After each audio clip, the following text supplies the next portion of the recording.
was bound to happen. The Vikings were going to lose a game at some point this season. It happened on Sunday. Lions 31, Vikings 29.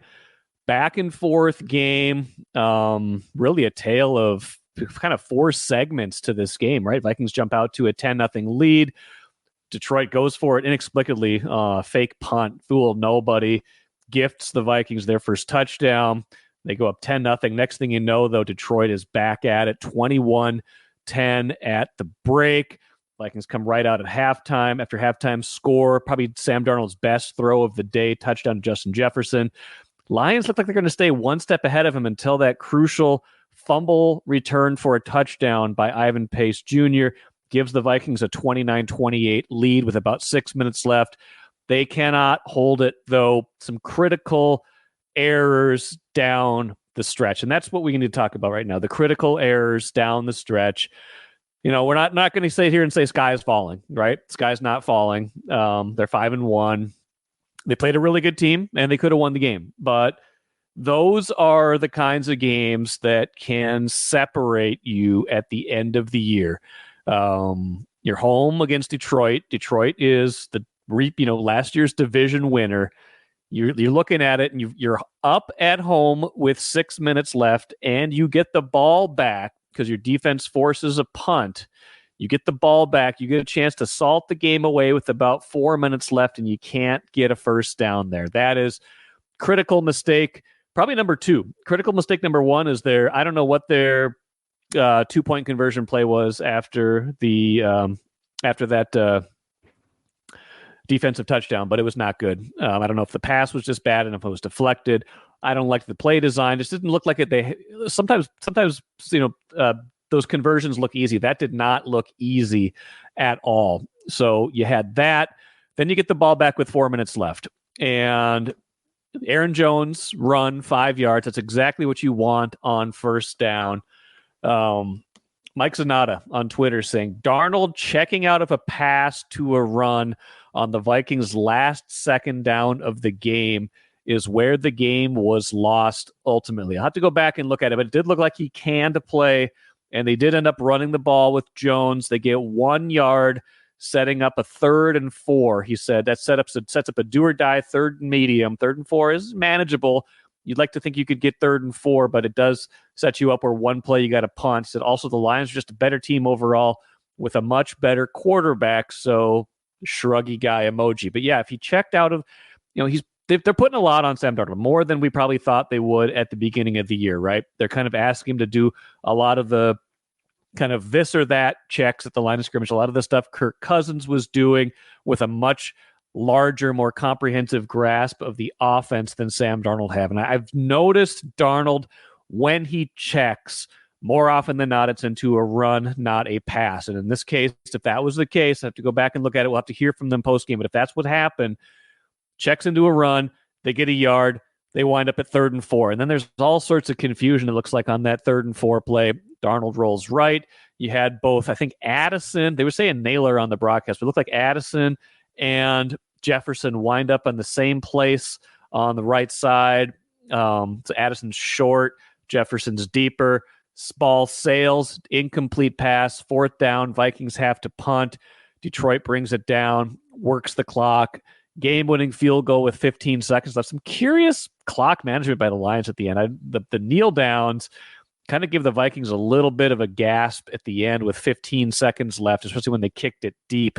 But there, Darnold probably took too much time on their one real play, wound up, basically clock expires on him. He gets sacked when they get a gift, really, in one more play at the 45. So, I don't know. You look at it, for more of this game than not, the game looked easier for Detroit than it did for the Vikings. That was one of my big takeaways. It looked easier for Detroit than it did for the Vikings. It looked easier for Detroit to score, to get open. When Detroit is at its best, it looks like the Lions are better than the Vikings. But the Vikings still had enough firepower, enough potential to be right there with them in the end. And if you look at the final stats, they are remarkably similar. We're just going to look at the team stats right now. Yardage. Vikings 383, Lions 391. The passing yards and rushing yards were almost identical, 244 passing for the Vikings, 247 for the Lions. Rushing yards were only 5 different, 144, 139. Time of possession was almost equally split. Turnovers were equally split, 1-1. Again, though, the one was a Darnold misread, had a guy underneath. I think it was Jones. He decides to throw it further downfield, doesn't see the defender undercut the route. Boom.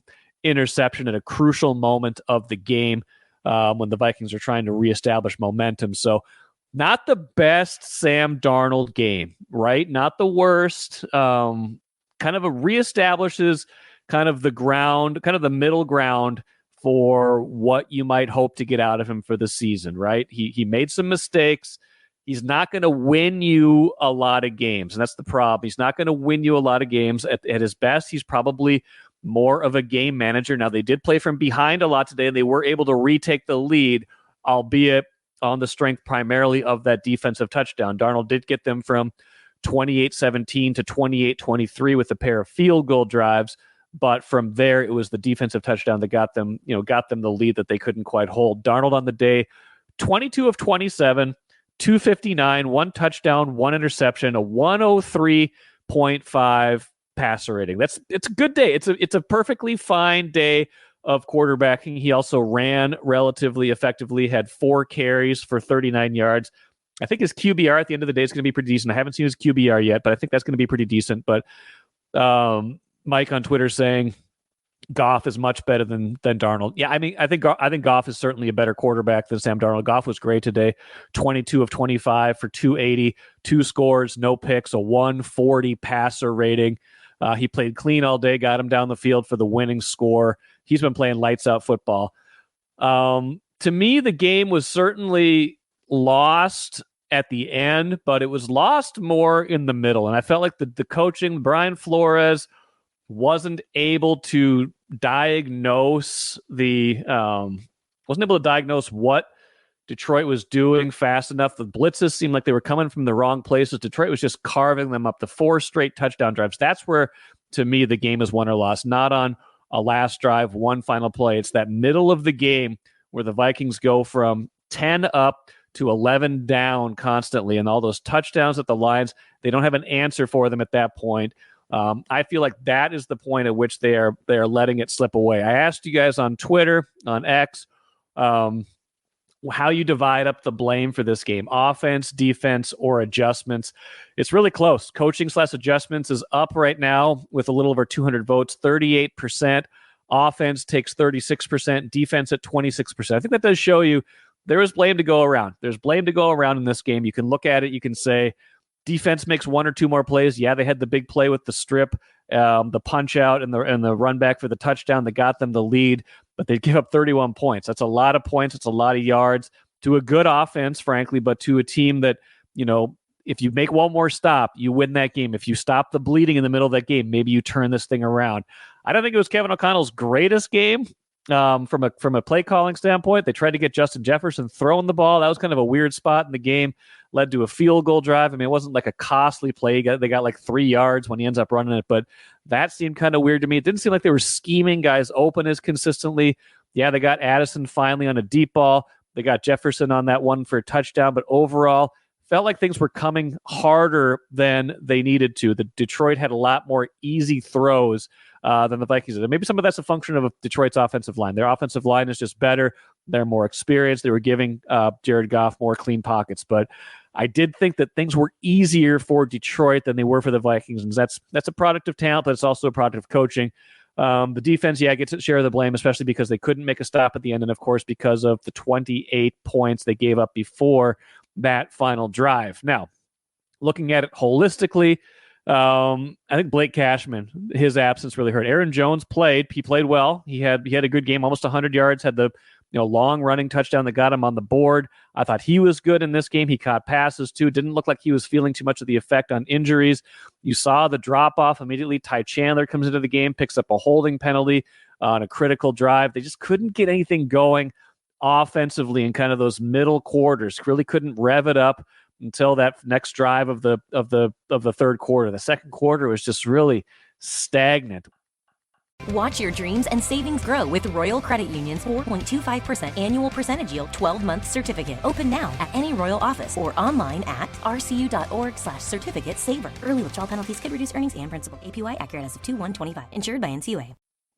Will Reichard continues to be a great story, continues to make all his kicks, but I do feel like they're going to have to get a little bit more offensive consistency. So looking at it going forward, a couple things. One, I think they need TJ Hawkinson. I was worried a few weeks ago that the return of TJ Hawkinson at some point would create this imbalance on the roster where they'd be tempted to throw it more.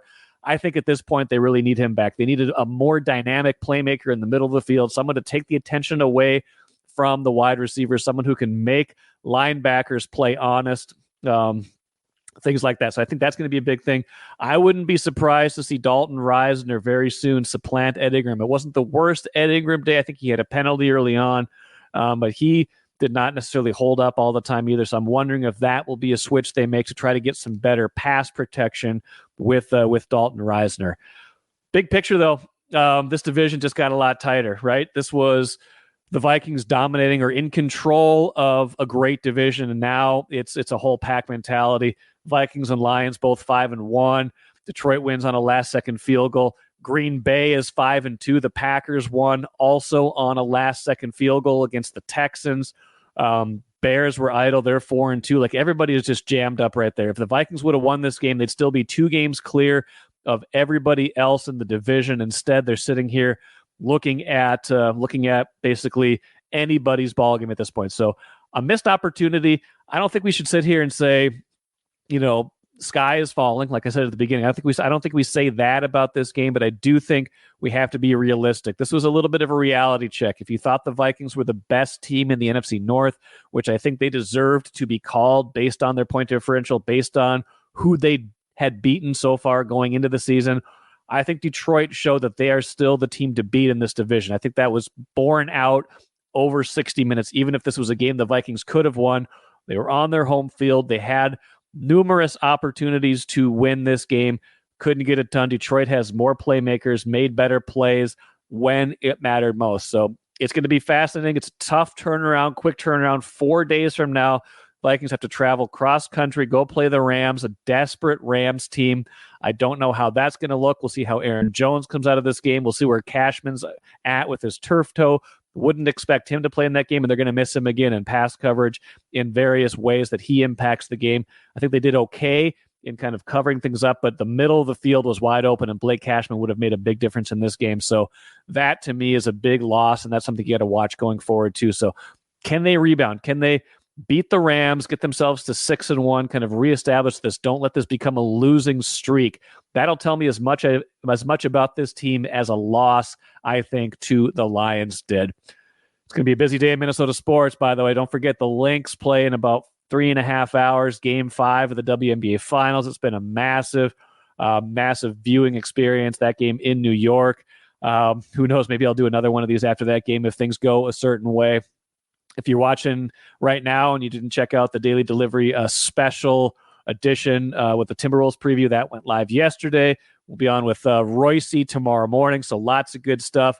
Appreciate you guys checking out the live stream. Again, Vikings had a chance. It's a lamentable loss, but I don't think you can be. I think you can be mad. You can be frustrated. I think you can want things to go a certain way. Every once in a while, a game like this is going to go against you, though. You're not going to win all the close ones. They'd won all the close ones so far this season. They didn't get it done today. They didn't make the play that they've made in the last few times. Intercepting Aaron Rodgers in London, making the plays against San Francisco to close that game out, things like that. They didn't make that play today, and that's why they lost.